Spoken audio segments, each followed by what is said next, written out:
into a little bit of talk about, why number go up.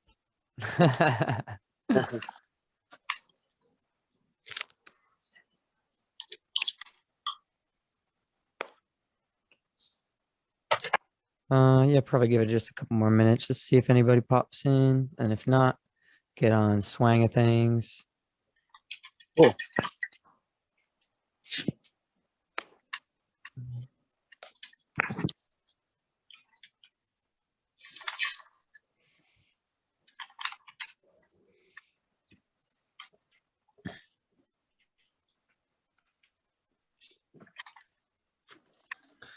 Alrighty, I'm not that stressed about it.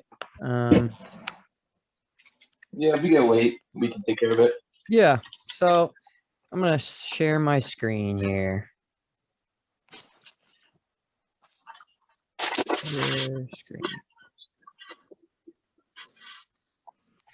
So there is, in the last month alone, there has been over $500 billion that has come into the cryptocurrency market, the entire crypto market cap. So what the page you're looking at right here is called coingecko.com. Basically, what this has for you, it has like a list of where of all the tokens within the market, and then it tells you where they're ranked by their market cap and their supply. So what you have going on in cryptocurrencies, you have these different tokens that you see these different values, and then some tokens, you'll think that they're cheap based on their market cap. But you can look at tokens like you see here. You have the token project Cardano, which is around here 87 cents, and then you have Polkadot, which is just under $28.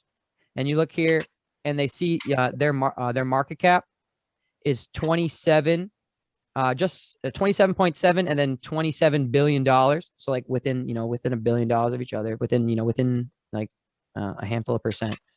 And their price is different by $26 or $27 realistically. So that is because of the circulating supply of the tokens. So what you have going on is you have like this project, like for Cardano, for example, there are, out of 45 billion total tokens, there are currently 32 billion on the market. So that's why you'll see, so basically the market cap divided by the circulating supply is the price of the token. So when you pop on a page like this and you're looking at the value of Bitcoin, for example, Bitcoin is, about 70% roughly, I'm not, or 60% of the total cryptocurrency market. So that's why, when Bitcoin's pumping, or Bitcoin's pumping, for the most part, everything's going upwards. It just kind of sets the momentum for the start of where, it was, one of the first, it's the first project on blockchain. And then it kind of created a whole momentum of other projects in the wake. Like, so Bitcoin, it allowed you to kind of eliminate double spends in, like, let's say I wrote John and I wrote Michael a check for $1,000 at the same time. But I only had, I wrote you both $1,000 check at the same time, but I only had $1,000 in my bank account. You would both end up with $1,000 and I'd end up with a minus 1,000, right? But with Bitcoin, within a fraction of a second, that transaction will, it'll eliminate the double spend. So it eliminates the dunces. It makes it impossible. So you can't double spend Bitcoin. There's no fractional lending on Bitcoin. So the number of Bitcoins total in existence, there will only ever be 21 million Bitcoins. So right now you're looking at there's 18.6 million total. So how you get the price of a Bitcoin is the market cap of just under 900 billion here, just shy of a trillion. Like, so last month we were clinging on to this $1 trillion comma for dear life. We were fluctuating in and out, and I was so happy that the $1 trillion comma has shown to be my favorite comma so far. So you can kind of see the momentum this kind of is shifted even in the last month alone. You have major projects like you have like Tesla converting percentages of their balance sheet. So Tesla converting a percentage of their balance sheet. They didn't just buy some Bitcoin to just hold it for a few months. They're not just going to hold it for a year. Tesla converted, their balance sheet into Bitcoin, that percentage of their Bitcoin, likely indefinitely. So you have all these major companies sitting there with their balance sheets of, billions of dollars, and they're watching it depreciate by, more than 15, 20%. It's something like 22% of every dollar ever printed was printed in 2020. So just if you got money sitting in your savings from last year, it's actually depreciated, by 20%. So like you have like just for example, like my Nana's house, when she got it, it didn't cost her, $20,000, but now it's worth, $220,000, just the amount of time that she's had it. But the house isn't in better condition. They didn't put on some sort of big addition. She's paid more in taxes since then, so realistically, it's not, if the, land does appreciate, but if anything, the buying power of the dollar on the back end is actually what's falling out. So you have just an annual, like an interest, just a deflation rate alone of 3.5% per annual on the dollar. Just like before last year, before this actually started taking off, this is kind of why I was already kind of interested in digital assets, because we need to hold things, property or something, things that are tangible, real assets. Like, businesses are going to grow if they're making money, the number of Bitcoin, never going to change. You're never going to have more than 21 million Bitcoin, but the number of dollars that are in existence, it's infinite. It's, the number of Bitcoin is finite. The amount of money you can bake into it is infinite.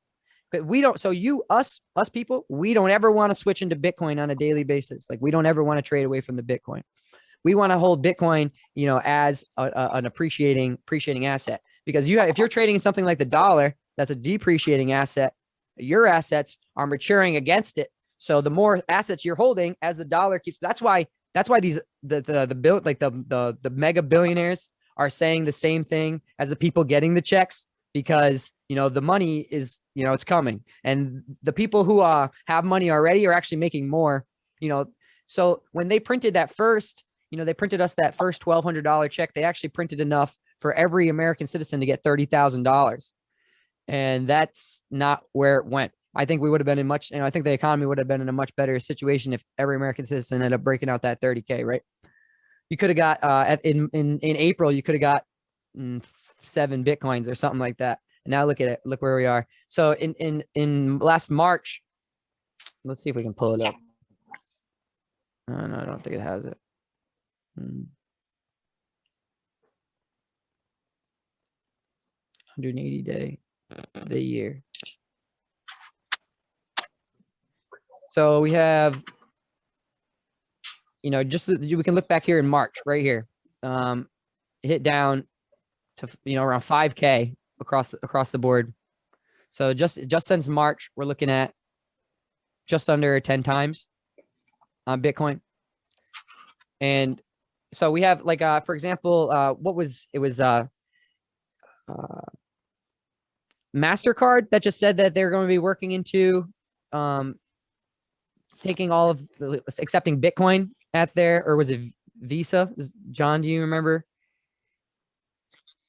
It was, anyway, MasterCard, I think, it's MasterCard. Yeah, I was right. Okay. Yep, they're taking 35 different currencies. Yeah, so they're going to be at all their vendors. They're going to be accepting, Bitcoin. What you saw with Tesla converting part of their balance sheet is, likely it's already proven profitable. They weren't the first company to do it. They weren't the first Fortune 500 company to do it. But that's the one on everybody's lips right now. Everybody's on everybody's mind, right? Okay, so anyway, so kind of back to kind of understanding why tokens like Dogecoin aren't necessarily cheap per se. Hey, what's going on, Keith?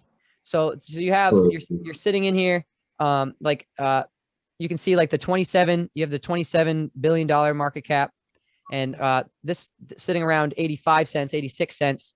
is basically the same, is around the same value of the percentage of the market cap per token as this $27 token being around, $27 billion market cap. So what you're looking at when you're owning tokens is your percentage of the market cap and the value. So like, for example, we were just saying, we were struggling to hold that $1 trillion comma, just for the last month. And, right now we've already seen, 40-50% in a month for the entire market. The entire market's had that kind of inflow. And, we're likely I expect that this is just beginning.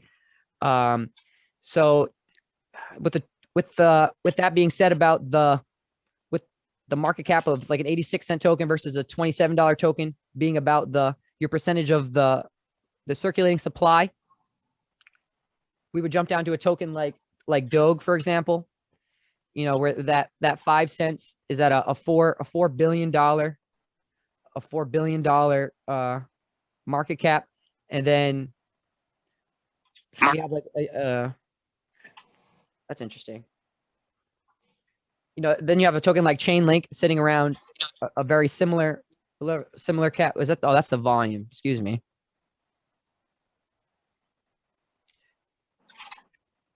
So like each of these, a big part of what's happening with the dollar in general, you're noticing the official commissions, they just made it so that all of the banks could make their own stable coins. And what that means, you have all of these different, they're called, quote, stable coins that are pinned to a dollar. Like you'll have a US dollar coin, or you'll have a US dollar tether. So what these are is they're just tokens that are pinned roughly to a dollar. And what people use these for is you don't have to, like, let's say you have, you came up real quick on your Dogecoin. You don't want to cash it straight to your bank because, one, you're going to have to straight pay your, the difference on what you just made. You're going to have to pay some sort of tax if you take out something over $600. And if you switch out to a tether, that's you will make that, that taxable, interaction, but that's not pulling it out of the blockchain yet. That's more to, preserve your funds. So that's kind of more, so you have USDC is a major one. You have Tether. And let's say you didn't want to buy any Bitcoin, but you were interested in holding on to, you were interested in blockchain and you thought blockchain was going somewhere because immutable data, like once you kind of have that kind of concept of what it's actually doing with data, that kind of, you'll realize the importance of keeping all these things, it's almost like I want to say like an accountant for transactions. So on the blockchain, if a transaction happens on the blockchain, it's there forever. Like it's made existent. And the reason why things cost money to move on Ethereum, let's say you were going to ship a box truck from Providence to Boston, no matter what you put in that box truck, you're going to have to pay the gas to move that truck. So we're kind of moving from an existing structure of like all this stuff is just like, it's just ones and zeros on command prompts on a screen. But with the blockchain, you make all this data, it's now an object, and you're moving these objects places. And that's why it works so great for money, because I don't need to have, gold bricks in my pocket. It's actually really, I'd have to fill a truck to move those gold bricks, to where as opposed I can do that on a quick transaction, to you almost instantaneously. In some of these projects, the transfers are instantaneous. If you're willing to pay more, you like, let's say, so we're moving into an age where data is the new gasoline, and all this data, all this important data, all these big businesses are moving so much information around all the time, and it's all attached to, what makes the world turn, unfortunately, is money right now. So all these people, moving on, all these giant banks moving at, all these giant banks moving on 1% profit margins for their billion-dollar transactions, they can't have any hiccups, because if one line of code is off and it takes their team of specialists 2 days, then they lost the 1% gains on that whole transaction. So now what the blockchain has allowed you to do has made this communication to be instantaneous, and there's no more. So when we were in school, they kind of convinced us that the labor force, the robots were coming for the labor force, right? Like, oh, they're coming for, they're coming for the guy, they're coming for the carpenters, they're coming for the electricians. But realistically, the robots are coming for the finance, because all of these numbers and stuff like that, we don't need Kathy and finance to send our payment contracts, because I can put an agreement in, and you and I can agree what your payment is going to be for the next year in your salary. And I can put that in a contract, and nobody needs to hit go every month or every week. So so we have it so that we're in the financial sector. The financial sector is ready to transition right into blockchain right now. Like over the next 2-3 years, you're going to see a massive transition of how they move their data. So there's that entire HR, not the HR department, the entire like finance department is going to be redundant, because now it's all agreed upon. You're just going to have architects that set codes and go. Okay, so I know there's a lot of information coming out very fast, and I tend to I'm really passionate about this whole thing. I've been watching blockchain for a number of years, and just seeing it transition and integrate. It's almost like I was living in two worlds, before, and now kind of seeing them, transition into everybody being like, holy shit, you were onto something here. And it being like, yeah, I know, I was telling you I was onto something here. And now I'm telling you that we're still onto something and we're early. And I must remind you that this is not financial advice, because I'm not licensed. This is, okay. So you have like projects like Bitcoin that made it, good for, large amounts of your holding an asset. You have a project like Ethereum that made it so you and I and our agreements, now that they matter, like our contracts, our word is, so some of us here, our word is bond, but not everybody in the world is like that. Ethereum and these smart contracts don't give you an option for you to back out of your bond, because there's already an agreement in place. So like, let's say I agreed that I was going to ship John 100 computers in Alabama, and I set up an order with John for 100 computers in Alabama, and that's in my contract. And I say that it's going to get there in 7 days.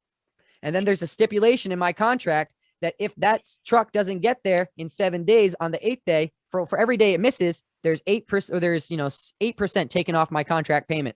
So now every day that I'm late, the contract knows already what the difference is that I'm missing. So it already pays it back. So now you have to where that Ethereum allowed you to do that. But where this ran into the issue in 2018, why Ethereum collapsed is because Ethereum's not scalable. If you're trying to do a transaction on Ethereum right now, you're likely paying $30, $50, $100 minimum just to do a $50 transaction. And that's not sustainable. Why 6 minutes ago, it cost me $38 to move, technically $6. So, but if you're moving $6 or you're moving $600, it doesn't matter what's in that box truck. For the most part, you're just moving the box truck. That's an important part to understand. But what's happening with Ethereum right now is all the miners and stuff like that are making all this money. They don't want us to, they don't want a reasonable type of program. They don't want some type of way for you to figure out like to move this stuff around. So as you're moving through these different features, you'll kind of see like that the scaling kind of made it so that all these you have these giant enterprises with these major Fortune 500s that are still sitting with Kathy in accounting, punching in some ones and zeros on a screen, getting in all the old information from the 80s that wasn't in computers yet. They're still editing stuff out of files and putting them in. So they're like, I'm not really interested in moving, and I'm still working on that. I'm not trying to enter in all of my contracts one for one. So now this is what the new paradigm that clicked for me in 2019, while Chainlink was under the, not even in the top 100 tokens, was that they've allowed these legacy companies to integrate these massive contracts, these hundreds of billions of dollars, trillions of dollar industries can now integrate into blockchain overnight with a click of a button. And that's what they're working on a timeline. So they're slowly integrating. So like I bought Chainlink before the Google announcement. I had it before the Coinbase listing. These types of, this information's all public information. It's not breadcrumbs, guys. All this information's loaves. It's out here. It's sitting. They're telling us what they're doing. They're telling us in 2030 that we'll own nothing and we'll be happy about it. They don't want our, our kids to do well, unfortunately. Right. So this is the reality we're living in. And we need this. This is going to be the biggest transfer of wealth in history, like since the Silk Road, like the original Silk Road, like where merchants were able to raise a middle class. This is going to be like anybody who like we're like data barons. Like we're like ahead of the game. So what they're building is like a stakeholder participatory economy. So if you own a bunch of Chainlink, you technically never have to sell it. So the whole point of these, like a lot of these tokens, there's a lot of these tokens, you know, in 2017, the big blow up was because of fast money. Like everybody was really interested in, you know, immutable money and moving money around. But that's not what, you know, blockchain's best use case is. These smart contracts and how you can make these agreements like universal, and you know, nobody's special on the blockchain. You know, there's racism doesn't exist on the blockchain. There's, you know, there's only what you hold in the blockchain. So you have like Chainlink they allowed for this infallible data sets to prosper, where projects like for example, like this is a really easy one to understand, a project called Aave. What Aave is a decentralized it's a decentralized lending platform. And what Aave allows you to do is the rates are terrible right now. So I wouldn't say, because this didn't happen like this week, but you can borrow against your assets. So the same way you could borrow against your house. And this has opened up a whole new way. This is like the easiest thing to explain to people about decentralized finance, or DeFi. So you can, let's say you have $100,000 and you want to put it into Bitcoin, or let's say you want to put it in Ethereum. You have $100,000 in Ethereum. You can put your $100,000 in Ethereum on here, and then you could borrow up to 70% against that. So you can go get 70% of your money, and you can do literally anything you want with that. You can go and you can buy back more. So let's say you thought, like, for example, like I really like Chainlink. So every time Chainlink goes up a lot, I borrow against my Chainlink, and then I buy more Chainlink with it, because I know Chainlink's going to go up. But like, you know, like I know in the long run, it goes up. And so the way that some of these tokens work, like tools, they're pretty much all trying to think of them like operating systems on a computer. They are like a Linux, or, you know, like a Windows. They all kind of have their own processing, and then they all kind of have, or they're like ideally, and most of them run on Ethereum as their processor, but then they all have their different intents and purposes. So like Chainlinks, they're mutable, getting that immutable. It's like a agnostic blockchain is what they call it, because you can connect to anybody through them. So they've created a massive network of, you know, thousands of different, or hundreds, and working on thousands of different companies, to where you can connect these, what they call oracles, data oracles, to where they keep your price feeds accurate across the whole globe. So, you know, like we'll have issues in like, we'll have issues with like the stock market with, you know, something in New York not lining up with the price in London, and that's not matching up with the price in China, you know, and a decentralized Oracle network eliminates that possibility. So you have how that works is, if you give me your Chainlink, like not like hypothetically, if I had a node for Chainlink and you give me your Chainlink, we use that as a data aggregator to verify that our information is real. So now it's earning on that Chainlink. So you're getting paid back in that fund. So they don't have the exact staking metrics worked out yet, but once they do, it'll be, you know, 5+% annual passive income. So I'm going to back up a little bit even more. So the kind of the goal, right, is to kind of set up a little like a nest egg that you can have, so you don't have to work a day job, so that you can build the type of life that you want to build, so you can be the person you want to be, right?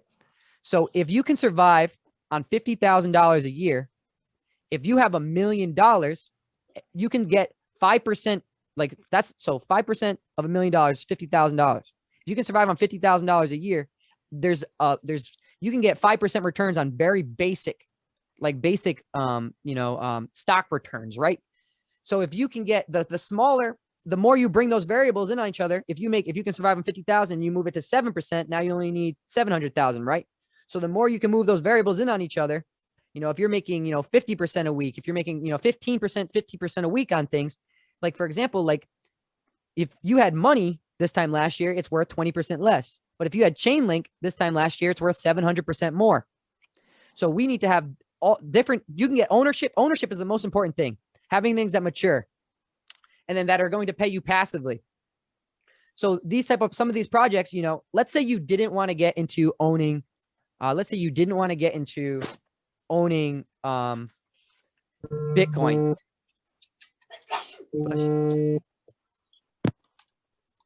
You could earn, let me see what the page is here. Products.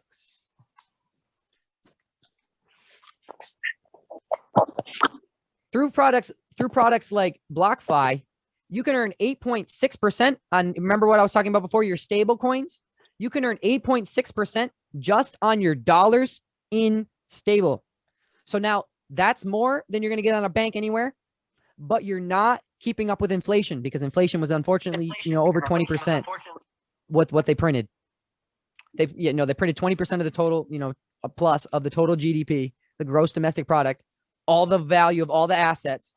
So that's like, just for, you know, a poor example, it's like if you had a big bag of cocaine and you put 20% flour in that, you now have, you know, the same amount of cocaine, right? But it's now cut 20%. That's your money. That's our whole economy just got cut 20% this last year. So you have, so you can earn 8.6% on your stables, and or this type of product will give you 5% on your Bitcoin. It'll give you 6% on your Ethereum. So now you have projects like that are oh, excuse me.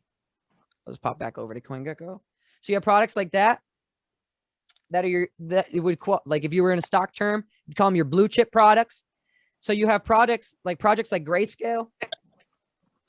They just bought this. I think that's the Grayscale. They have this like a massive investment fund. They've been buying billions and billions of Bitcoin and Ethereum and all the major caps. Like, so if right now, like this is how you know you're early, because Grayscale's buying Litecoin. You know, Grayscale still got XRP. Like these type of products, they're not like, okay. So you know how Doge just blew up? There hasn't been a developer who worked on the Doge chain in over 6 years. Nobody's touched that in 6 years. It's basically a dead chain. So you have all these major companies moving, you know, these giant, massive funds into these products because they're seeing the value. So you have Grayscale, like they hold, like I'm telling you how, like I invest, like I'm investing in tools, like I'm investing in products that are going to have, you know, futures that I can use like a tool that's going to allow me passive income. But Grayscale, they're not using Ethereum. They're buying it like, you know, they're buying it like they're buying silver. You know, they're just holding it. But where Ethereum is like a tool like gasoline, or, you know, use it to develop. Excuse me. But so we'll get into just a little bit, you know, about so for you have these giant major coins, you know, that are worth, you know, 100 billion plus. Like Ethereum is actually, you know, Ethereum and Bitcoin are the only more than $100 billion tokens. As you're going to see, like all these things have been growing massively. Like you can even see in the last week, like Binance Coin, Binance Coin did 61% in the week, even after these dip. Bitcoin Cash still up like that. So I would highly recommend, if you wanted to kind of understand basically just the frame of the crypto world, it's through a version of staring at something through a CoinGecko. I don't recommend Coin Market Cap. I used to like it, but you know, I have personal feelings against it. It doesn't really matter. You can view it however you want, but CoinGecko is my favorite. So anyway, so you run down here and you have all these different projects that are used for different things. Like the Chainlink's used for the oracles. This is a decentralized lending platform. Monero is a privacy chain. What that means is like 50 Cent, for example, allegedly when he claimed bankruptcy, he had gotten paid a lot of money in Monero, and he got paid for a contract in Monero and didn't even realize it. And like he's like, oh shit, I'm a Monero millionaire. But Monero is a privacy coin. So let's say hypothetically you want no one to know about your money ever. You you could, you know, move into Monero, hide it somewhere. Hypothetically, I wouldn't advise it, but so then you have products like that's decentralized, and then you have Synthetics, which is it's a similar kind of platform to but it's more tailored for synthesizing like they're planning to work into products like stocks and synthesizing stocks, because all of this stuff is going to need to be on the blockchain. And so paper promises, as you're realizing with for example with Robinhood, and they're just, you know, they're cutting people's funds. There's no real agreements in place. Like they're called paper promises, not backed up by anything. We're gonna find out that you know, we're gonna move into an era where those things aren't working anymore. You have products like Theta Network. What their kind of goal is to create a decentralized broadband network. So like, you know how everybody in your neighborhood has a router, and not everybody's using it at the same time. We could all connect our routers and kind of have you know, like a network where we're all working off that. The graph is like kind of like they keep track of a lot of different products information. Like if you wanted to find out the streaming data on a Chainlink product, you could find it on the graph. They kind of relay people's information. So some of these tokens, for example, like we'll scroll back up, like Binance Coin.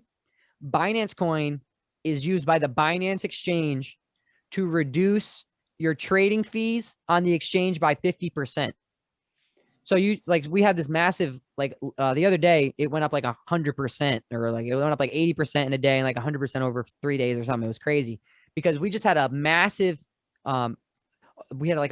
influx of money coming into the market. Like I showed you, we had, you know, over $500 billion coming in over the last month. And that is, you know, Binance is the top trading exchange. We can pop over to the exchange real quick. So this kind of gives you like your little archive for where you can find information in the space. Like you can see that Binance has $28 billion in volume, and then the second highest, Coinbase Pro, has $5 billion. So it's not even close. But people in the US can't necessarily use Binance because Binance has different regulations. So you have me mom changed the password. So you have Binance US doing, you know, actually my one of the tokens that I'm working on, Governor DAO, got listed on Gate.io. Like looks like the 5th highest exchange. That's pretty cool by volume. So okay, pop back over here.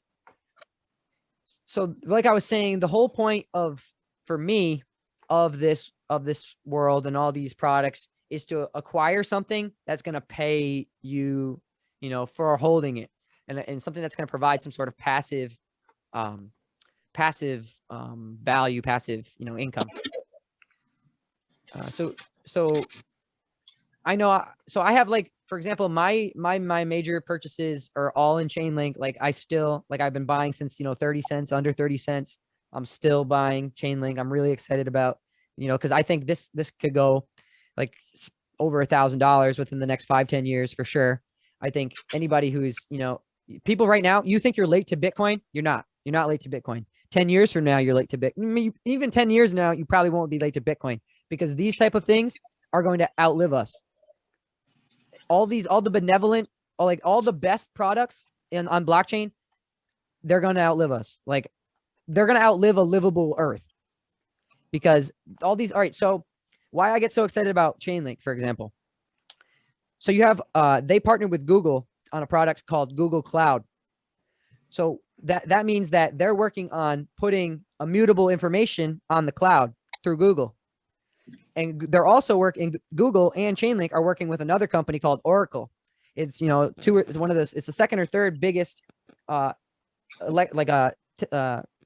technology, company in the world.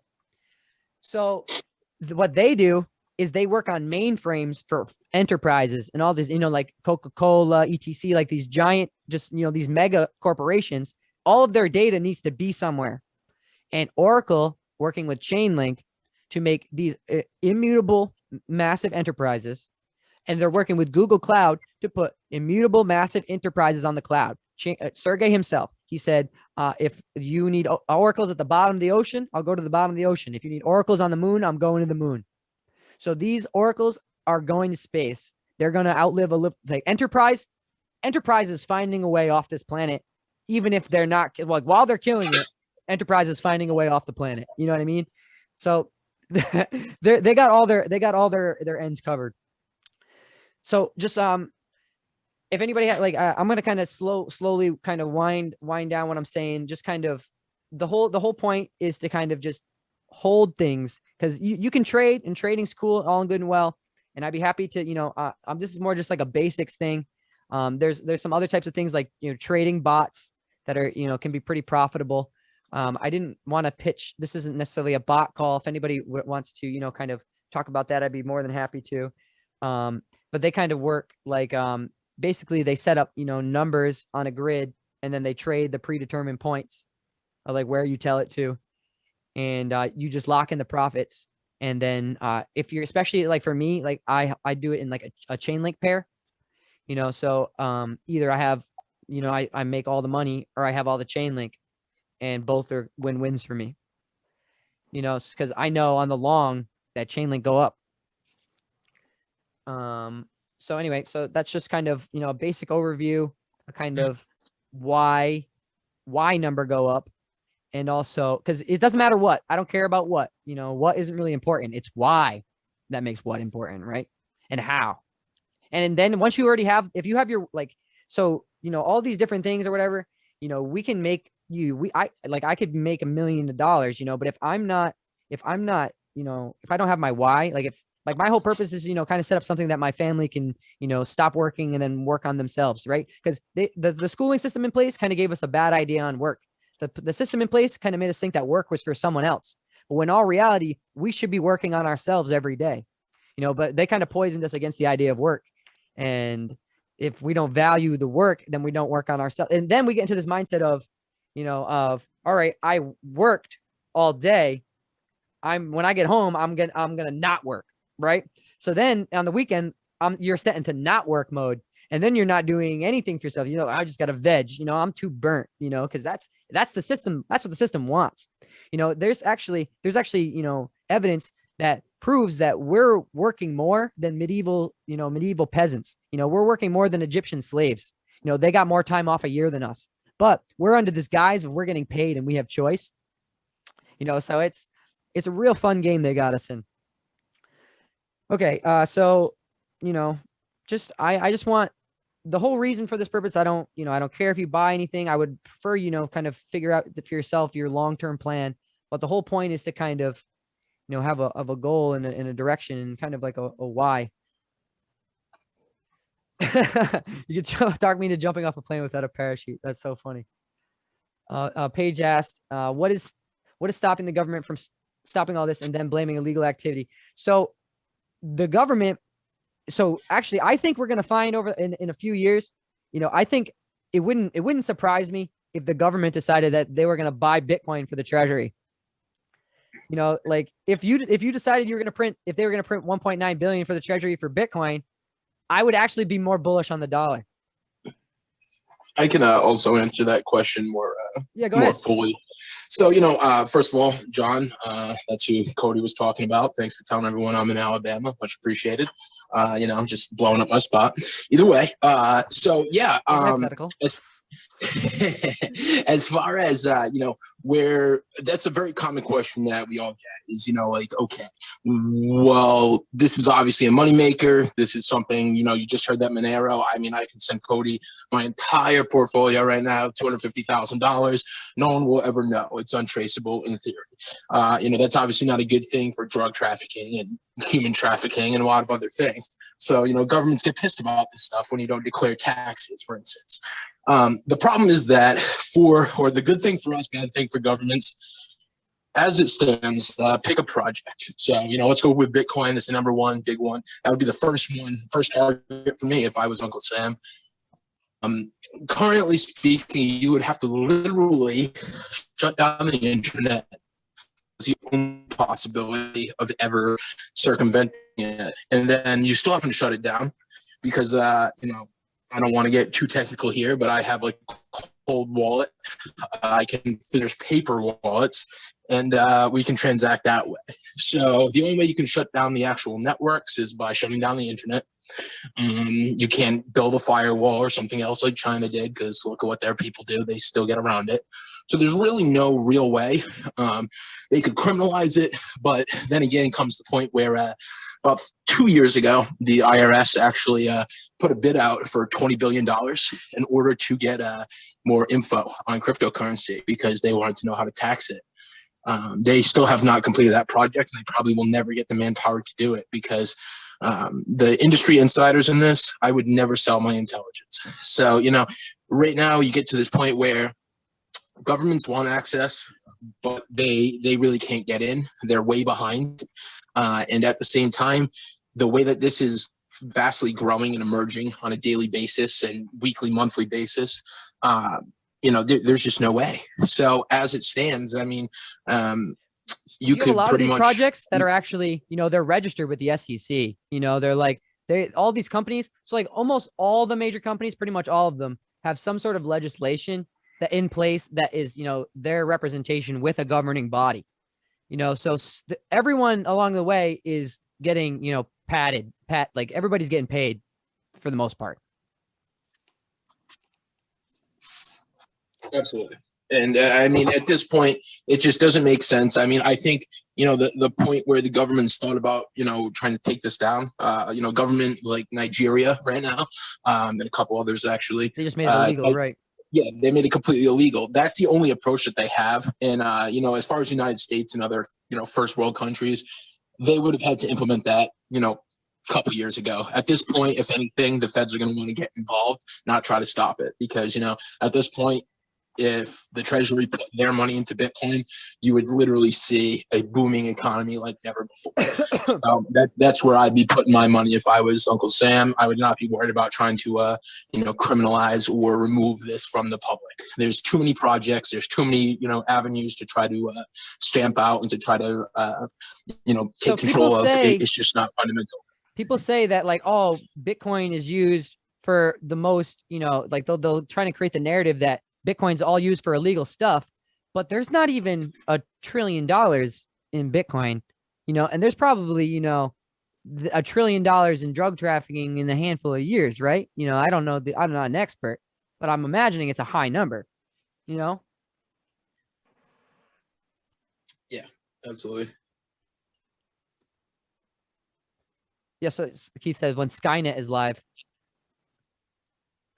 So I guess so they have like some networks have like the cold wire. What did you say? There was something like they can connect to like even if the internet goes down, there's some some nodes or something can communicate.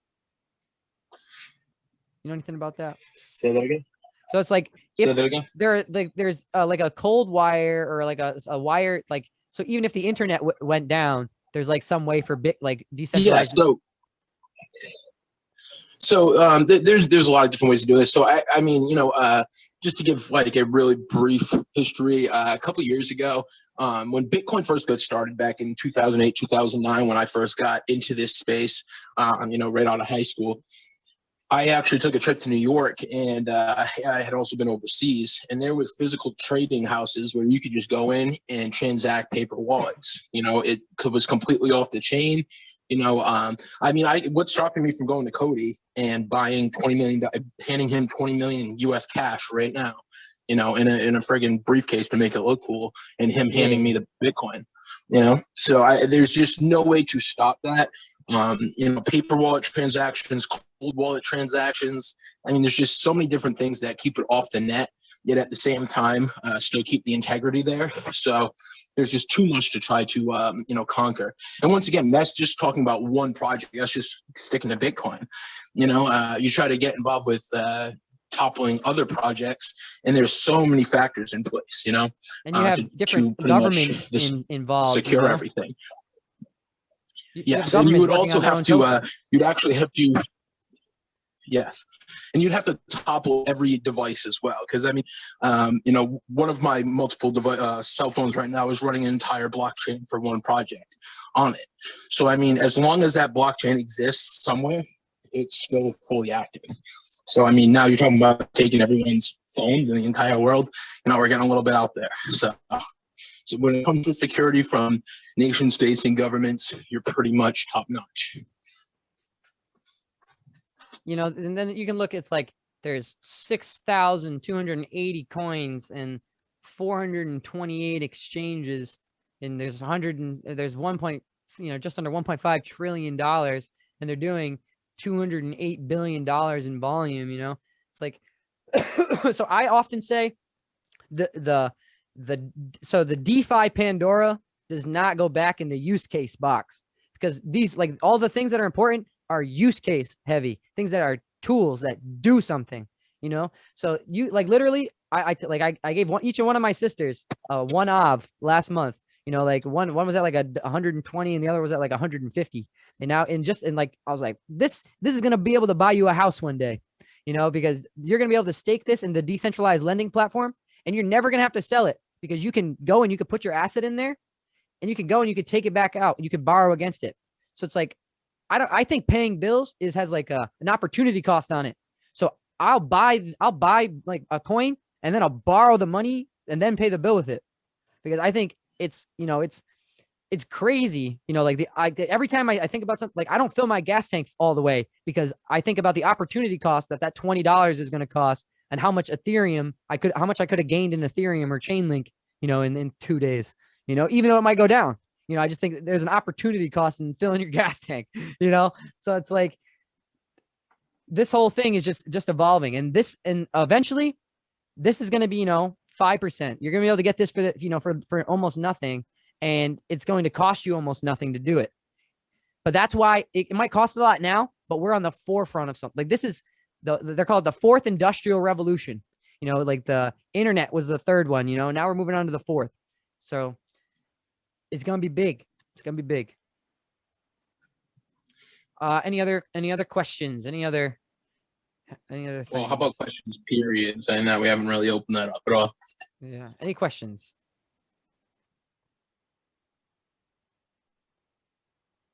You have to unmute yourself, by the way, before you ask the question. Saying that, you know, kind of can't hear you.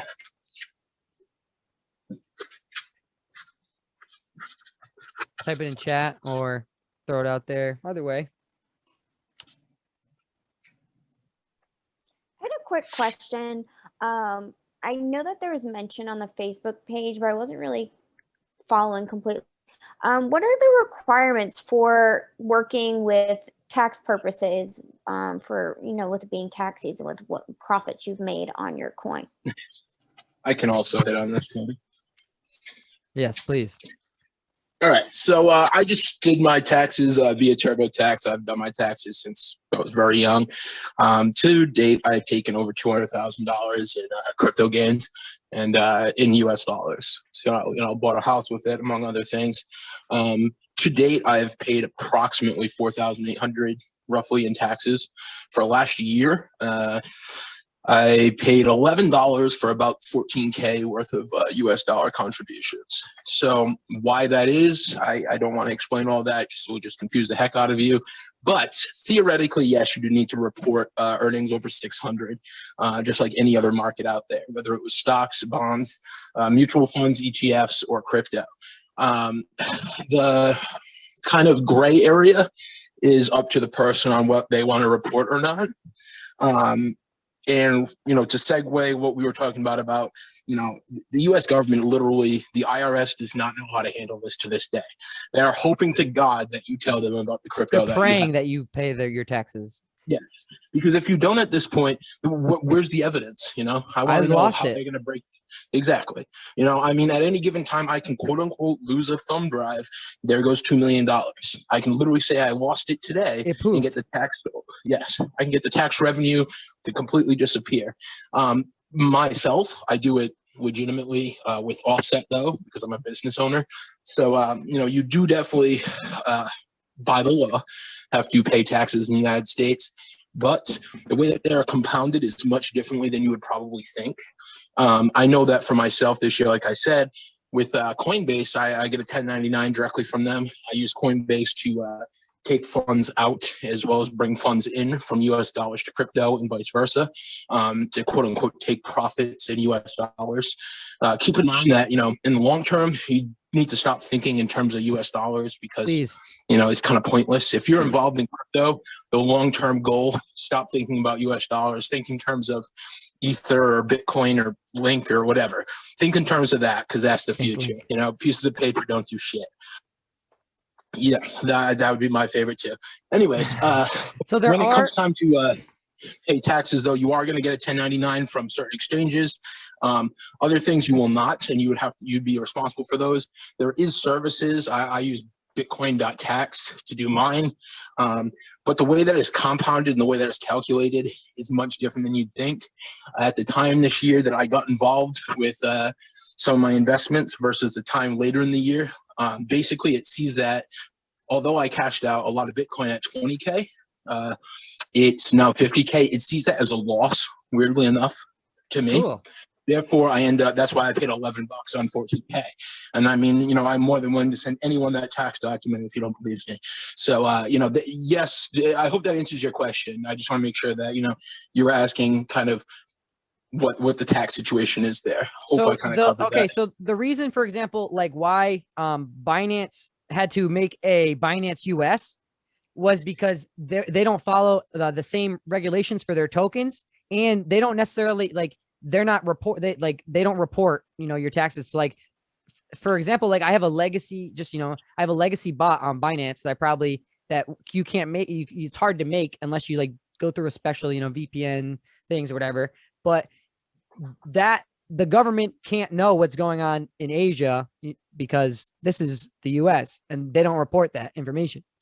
So the different exchanges, like for example, like why I send people new people Coinbase, because Coinbase has, ways to learn. And Coinbase is, it's connected to the government. They do keep a track of all your tax information, but you're also not going to lose it. If I, for example, would get you on a Coinbase and then to an independently hosted wallet, like a seed phrase wallet, is because then you are your own bank. If you have your money in a Coinbase, or you have your money in a bank, or you have your money in an exchange, that's their money, and you have an IOU. They're making money while you're just basically lending it to them for free. And as far as just to extrapolate one last time on the tax front, the companies like Binance, for instance, there's a lot of them out there that don't report. So asterisk, I want to put a big bold asterisk here.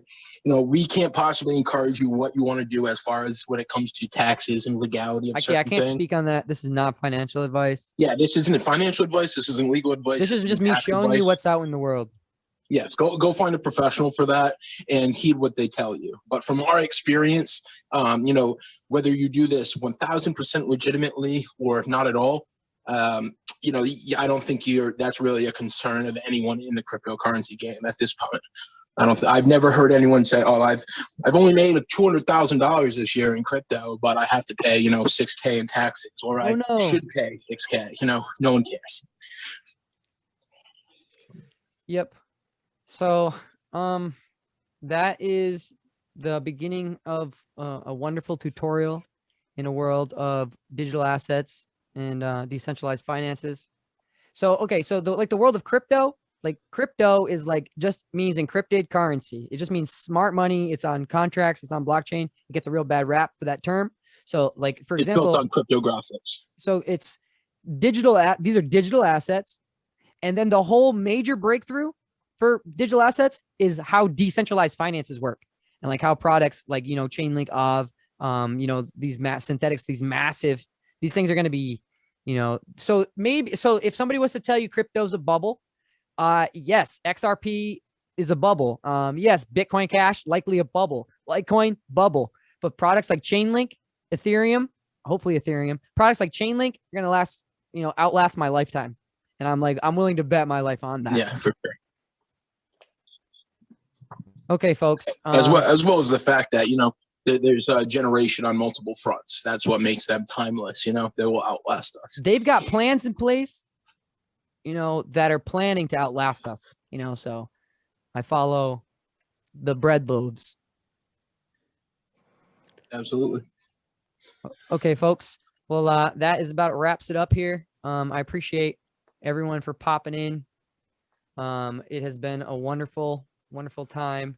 I will likely do some sort of, Monday again, or I do on Wednesdays. I have a Governor DAO. I have a Governor DAO like developer meeting every Wednesday where we talk about what happens in my DAO every week with our updates. And if anybody wanted to come in and listen in on that, you're welcome on Wednesday. And then every other Friday, we do a DeFi Friday where we just talk about the state of the market and everything that's happening. We did one last week. We'll do one again next week or maybe this week, either way. If you found me here, you could probably find me somewhere else.